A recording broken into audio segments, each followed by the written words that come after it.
नमस्कार मित्रों। अब मैं आपसे बात करूंगा धर्म के विषय पर कि धर्म क्या है और अधर्म क्या है, मानव कौन है, दानव कौन है। देखिए, मैं आपको एक उदाहरण पहले दूंगा। समझ लीजिए आप कोई धारावाहिक देख रहे हो या आप कोई फिल्म ही देख रहे हो। वो पहले से शूटेड है, वो बदली होने वाला नहीं है। जो शूटिंग हो चुका है वो शूटिंग हो चुका है, लेकिन फिर भी उसमें ऐसे कई मौके आते हैं, फिल्मों में ऐसे कई मौके आते हैं जब आप किसी विशेष पात्र को या किसी विशेष व्यक्तित्व को उसमें से कहीं कठिन परिस्थितियों में फंसा हुआ देखते हैं, तब आपके मन में ये भावना उत्पन्न होती है कि वो किसी तरीके से बच जाए।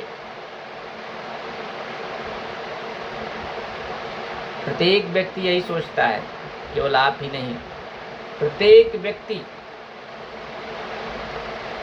जो समझदार है, बच्चा हो, बूढ़ा हो, जवान हो, जो भी समझदार है, प्रत्येक व्यक्ति यही सोचता है कि वो कैसा भी बच जाए, इस परिस्थितियों से निकल जाता। जबकि वो बदली नहीं हो सकता है, वो एक शूटिंग है, वास्तव में कोई नहीं फंसा है। मतलब दूसरे के बारे में सुख की कामना करना, अच्छे व्यक्ति के बारे में सुख की कामना करना, यानी आपका अच्छे व्यक्तियों से लगाव है। केवल आपका नहीं, सबका है और होना चाहिए, क्योंकि यही धर्म है, यही धर्म है, अच्छा बनना। यदि आप अच्छा बनोगे, अच्छाई फैलेगी।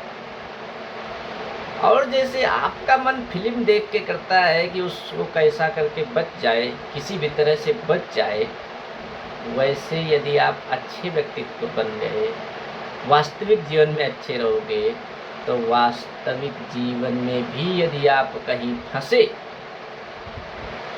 और आपको अच्छा समझने वाले लोग मिल गए जो आपकी अच्छाई समझते होंगे, निश्चित रूप से आपको बचा लेंगे, क्योंकि आप धर्म के रास्ते पर हो।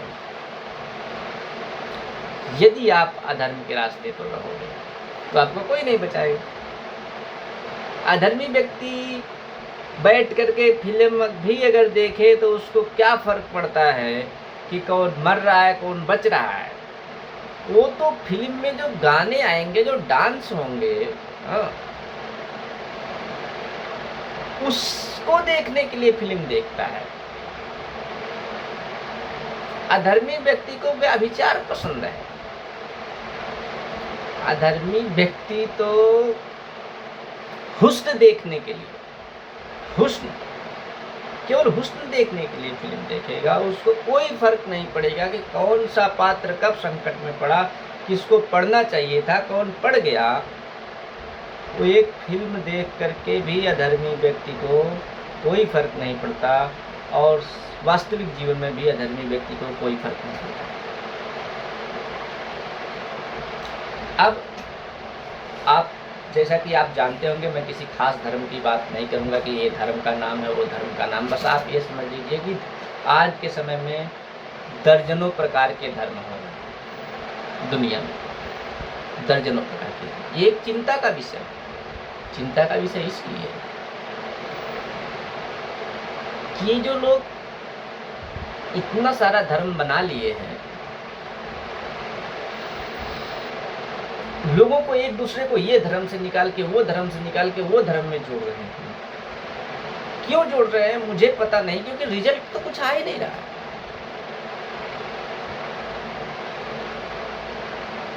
जागरूक होते हुए भी, पढ़े लिखे हुए होते हुए भी इतना सब कुछ अनियमितता हो रही है। जैसे मारपीट करना। बताइए, ये मारपीट करना कौन सा धर्म है, कौन सा मानवीय कृत्य है? चोरी करना, चोरी करना कौन सा धर्म है? या कौन धर्म सिखाता है? भ्रष्टाचार। भ्रष्टाचार मतलब जिस कार्य को करने के लिए आपको कहा गया उसमें आप व्यक्तिगत लाभ ढूंढें। जैसे मान लो भ्रष्ट कौन है? एक पिता के लिए यदि पुत्र दवा लेने जा रहा है, माँ उसको पैसा दे रही है कि जाओ बेटा पिता के लिए दवा लेके आ जाना, 10 रुपये दिया गया और दवा 8 रुपये की मिलती है, 8 रुपये का लेके आया और अगर ये बता दिया कि ये 10 रुपये का मिला तो वो भ्रष्ट है। वहाँ कहते हैं भ्रष्ट, उसे कहते हैं भ्रष्ट। ये भ्रष्टाचार है। मतलब करना कुछ और, कहना कुछ और, केवल व्यक्तिगत लाभ के लिए, इसे कहते हैं भ्रष्टाचार। ये कब नहीं हुआ?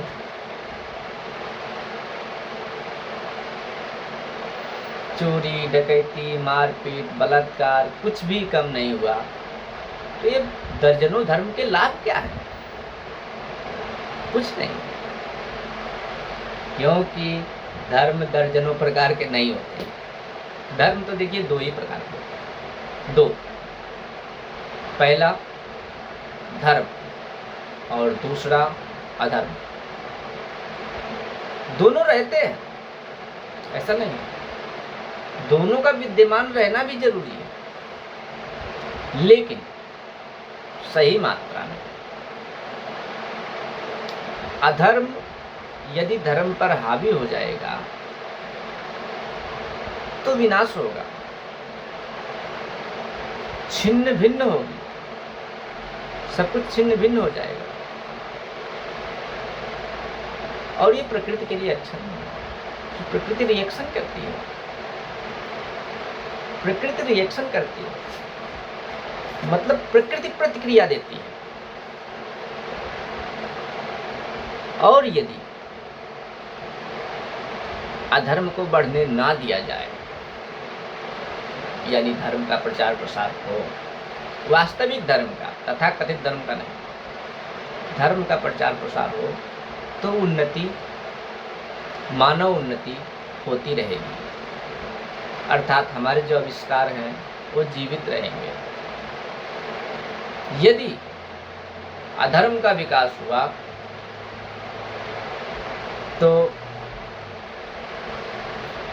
कुल खानदान सहित विनष्ट हो जाएंगे। विनष्ट का मतलब समझते हैं? एक होता है नष्ट और दूसरा होता है विनष्ट। किसी चीज को जला देने से वो विनष्ट हो जाता है और किसी चीज को केवल निर्जीव अवस्था में कर देने से नष्ट होता है। यानी कुल खानदान या मानवता का ही विनाश हो सकता है यदि अधर्म बढ़ा। इसलिए आप विभिन्न प्रकार के धर्मों को ना माने तो अच्छा है। आप ये समझने का प्रयास करें कि धर्म क्या है। अगर आप सैनिक हैं, यदि आप सैनिक हैं तो देश की सेवा करना आपका धर्म है। यदि आप पुलिस वाले हैं तो समाज में सामाजिक व्यवस्था बनाए रखना आपका धर्म है। यदि आप एक डॉक्टर अथवा वैद्य हैं तो लोगों का उपचार करना, चिकित्सा करना आपका धर्म है। इसी प्रकार से विभिन्न लोग हैं, जैसे व्यापारी हो गया, व्यवसायी हो गया, किसान हो गया। धर्म ये सब है।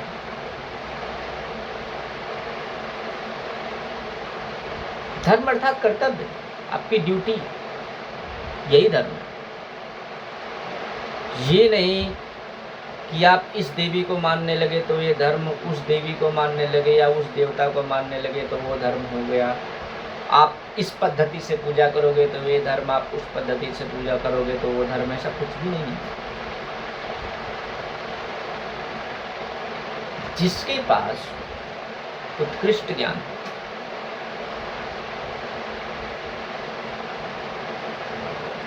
जिसके पास ये पूरा प्रमाण है कि संसार की संरचना कैसे हुई, सृष्टि की उत्पत्ति कब हुई या कैसे हुई। वास्तव में उसी के पास वास्तविक पूजा पद्धति है। चाहे राक्षसों ने उस संस्कृति को कितना भी खंडित करने का प्रयास क्यों न किया हो, लेकिन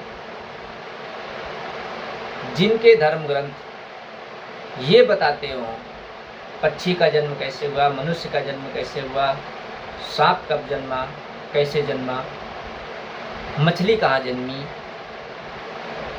वो वास्तविक संस्कृति है। उसे लोग सनातन धर्म भी कहते हैं। अच्छी बात है,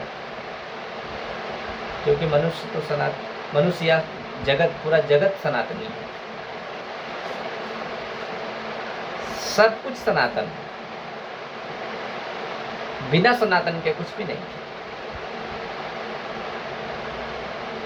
इसके लिए आप किसी कुएं में जानबूझकर ना कूदें, अर्थात धर्म बदलने की कोशिश ना करें।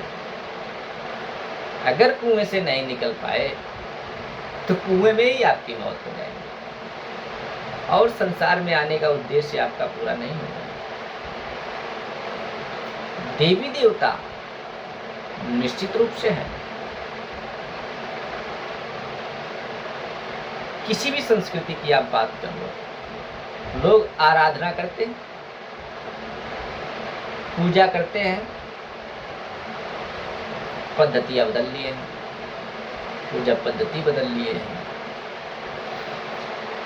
पूजा अर्चना की विधि बदल लिए हैं, लेकिन अर्चना करते हैं, पूजा करते हैं, अर्थात देवी देवता हैं। और हमारे वेद ग्रंथों में देवी देवताओं के प्रमाण भी हैं, उनके नाम भी हैं, उनके सनातन धर्म को भी बताया गया है कि देवी देवताओं में किस देवता का क्या धर्म है, किस देवता का क्या धर्म है, सब कुछ बताया गया है। क्योंकि कोई भी